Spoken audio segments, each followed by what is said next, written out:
Good morning, everybody. It's Dr. Antonio again for another live Monday talk. And today is part 2 of weight loss and weight management according to Ayurveda. And so I wanted to continue on with the conversation from last week. I've gotten some messages, which is great. I love receiving messages from people and inquiries and people interested in working with me around such issues like weight loss or anxiety or sleep issues or constipation or so many amazing things that the body presents for our attention. Because really, the body is a form of communication to our minds, that when the symptoms appear, that we are aware of symptoms, that's the body's way of communicating that something is not in homeostasis.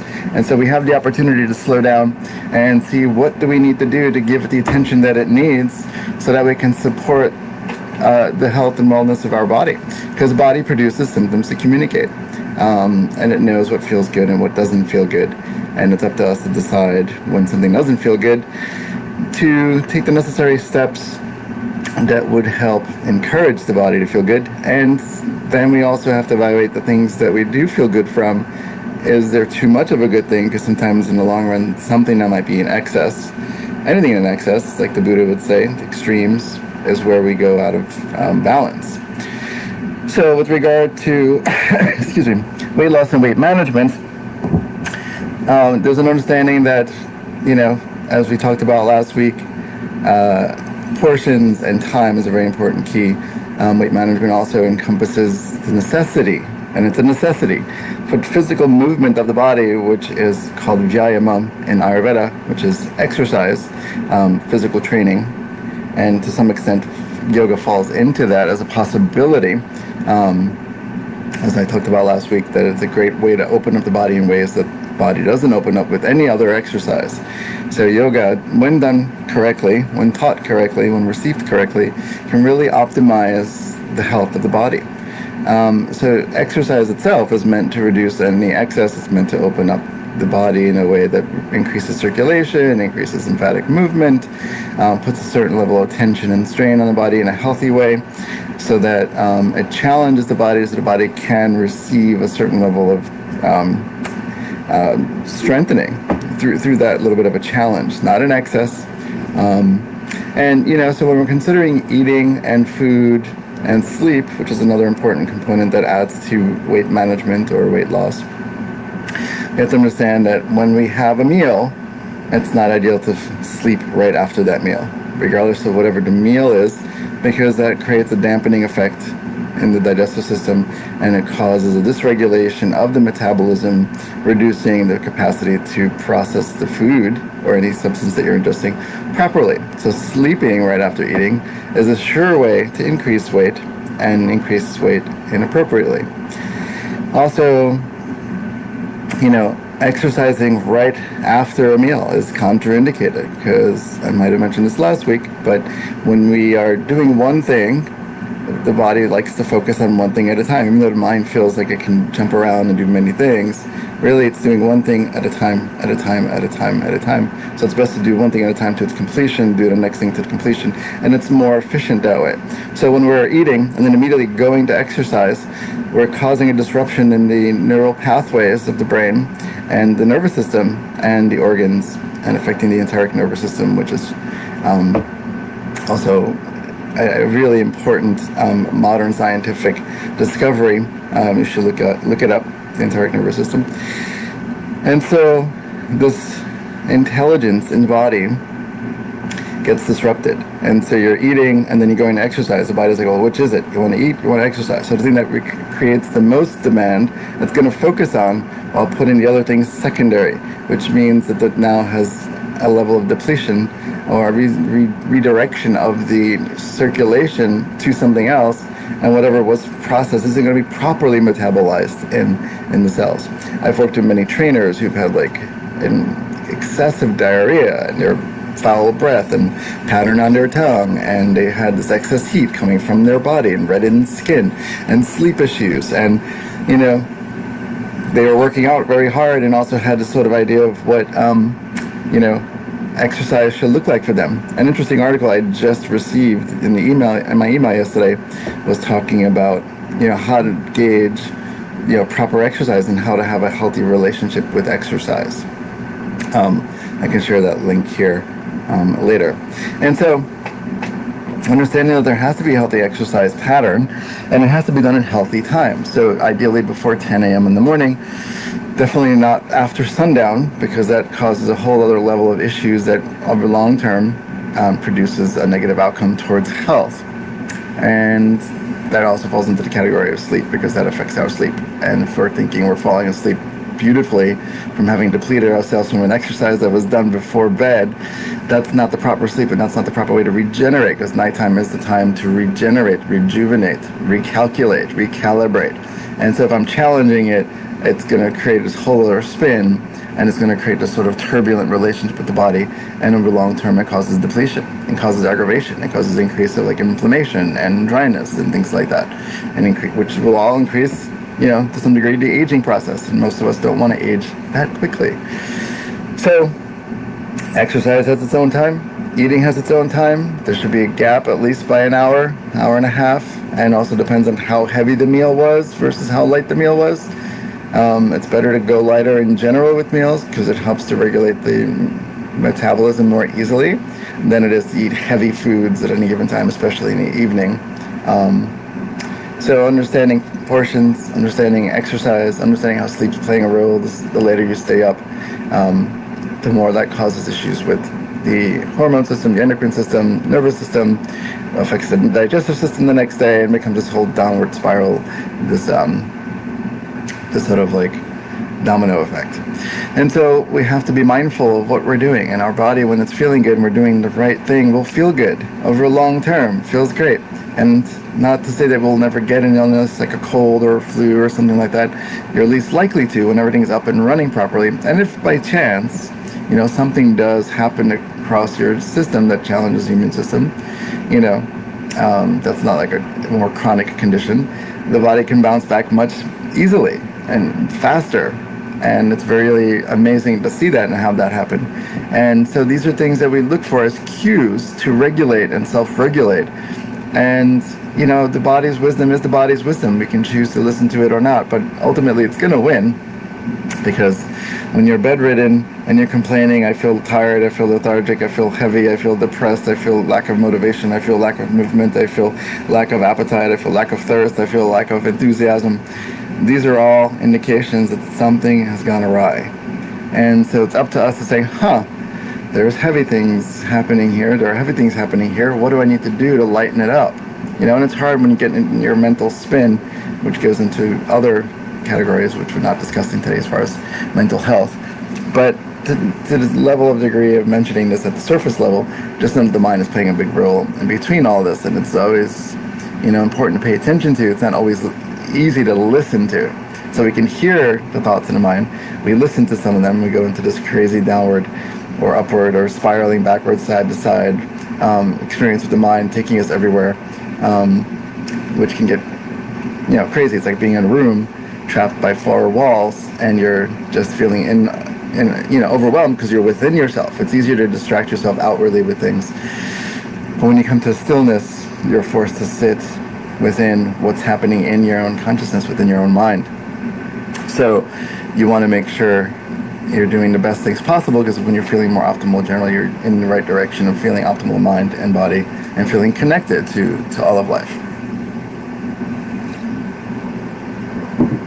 And so considering weight loss and exercise, weight management, knowing your constitution, knowing your metabolism, knowing the input-output relationship, where you're very physically active, so you're needing to match that with the right quantity of foods, the right quality of foods, especially quality of foods, or you're sitting sedentary in some stagnant job that's just a natural job that you're just sitting at, like a desk job. You're just sitting there, occasionally getting up, filing or something like that. Then you're not going to need as much input. And then when there is much input, then we have to see, is this because the body's really desiring this? And if it is it coming from a place of the mind feeling stressed or anxious or some sort of psycho-emotional component that's directing us to eating more? Because especially during COVID, not everyone, but most people have been saying that they've been gaining the COVID weight. So it's interesting to watch people gain the weight during this time, and to make recommendations that are as simple as the things that I share with you guys on here to help regulate that, and then suggest these things, and people follow these things, and all of a sudden they're like, oh, I've lost 7 pounds. Yes, you don't have to gain the weight during a pandemic. It's not necessary. There are certain times of year when you naturally gain weight, which would be more going towards the fall and winter months, because that's when we're meant to hibernate, bring things in, we're storing things, we're requiring that level of energy to sustain us during the winter time. It anchors us, it insulates us. So some weight gain is natural, and then coming around springtime, when we start to shed, we start to thaw out, things start to liquefy, things start to lighten up. The food is also lighter. We're following the seasonal menu that nature presents to us, with the simple sprouts and things like that, the light baby greens, and eventually like blueberries and strawberries and raspberries and blackberries to help create a lightness in the blood to stimulate the digestive system, called Agni, Jataragni in Ayurveda, to get things moving from having been hunkered down in the wintertime. So it's going to be curious to see how we are during a pandemic, because COVID's not going away anytime soon, and as we enter back into the winter months, and what's that going to look like, and what can we do? Because knowing now in July that in 3 to 4 months we're going to be transitioning, at least in 2 months we're going to be transitioning slowly into the fall months again.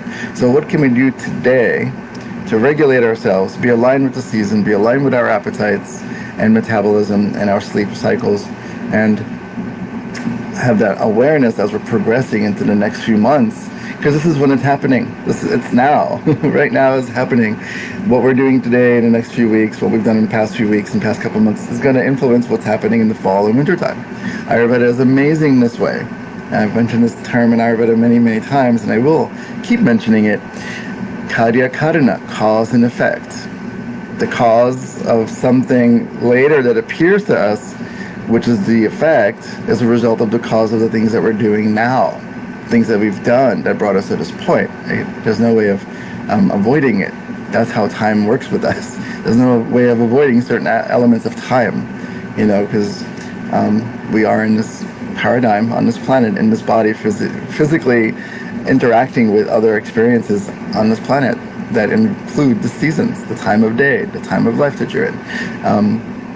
All these factors are considered, and sort of like a multifactorial approach in an integrative way, understanding your wholeness. And it's not just one piece. Everyone wants to target one thing, have that one quick fix for that one thing, and this is not how any properly experienced, taught, integrated, holistic practice works. It's not one quick thing, one little thing. It's always the cumulative.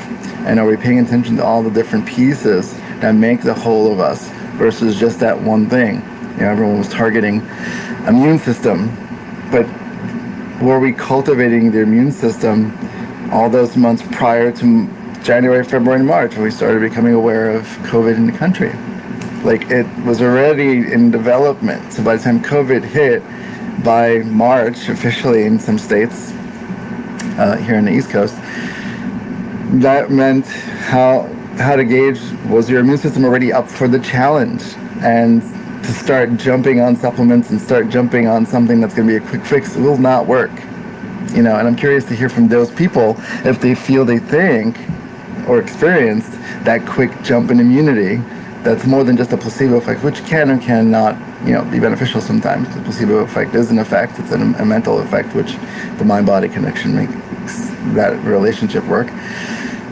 But really a physical experience that you had something that boosted your immune system as soon as you heard about COVID. And we have to do this scientifically, because if you jumped on that supplement and you had a boosted immunity and you're saying you didn't get sick from COVID because of that, would you have had the same experience without that supplement?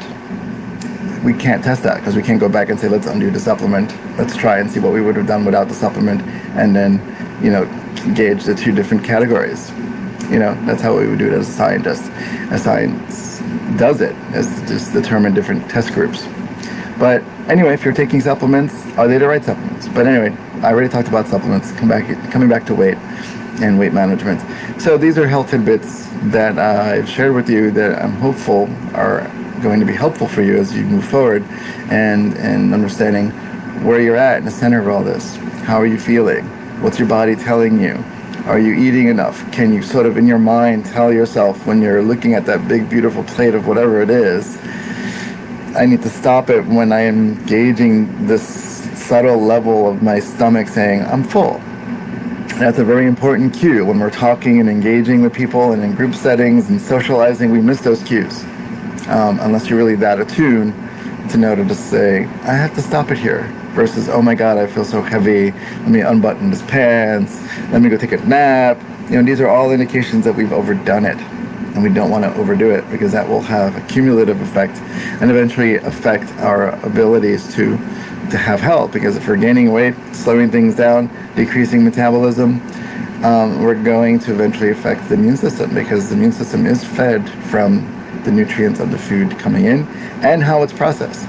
So just because you're eating healthy doesn't mean you're actually getting that cellular nutrition. There's a whole state of or level of steps that go from the macro to the micro. And if there's any sort of kink along the way, like a hose, then that idea of, getting immunity from, the food is going to be hampered. It's going to be handicapped. So I hope these tidbits were helpful, and stay tuned for upcoming talks, and you'll see, if not already, that all these topics are kind of overlapping and kind of experiencing an integration, because this is how it is. I'm targeting certain topics, but nonetheless, they're all interconnected on some level. So hopefully you're paying more attention to yourself, and you're honoring yourself, and you're enjoying yourself to the best of your ability. And I'm here to be of service to the community, to help that be more of a possibility than just a fantasy or a dream. And so if you'd like to find me, I'm in the Philadelphia area, and I have my practice here, and I would love to meet with you. And I have special going on for COVID.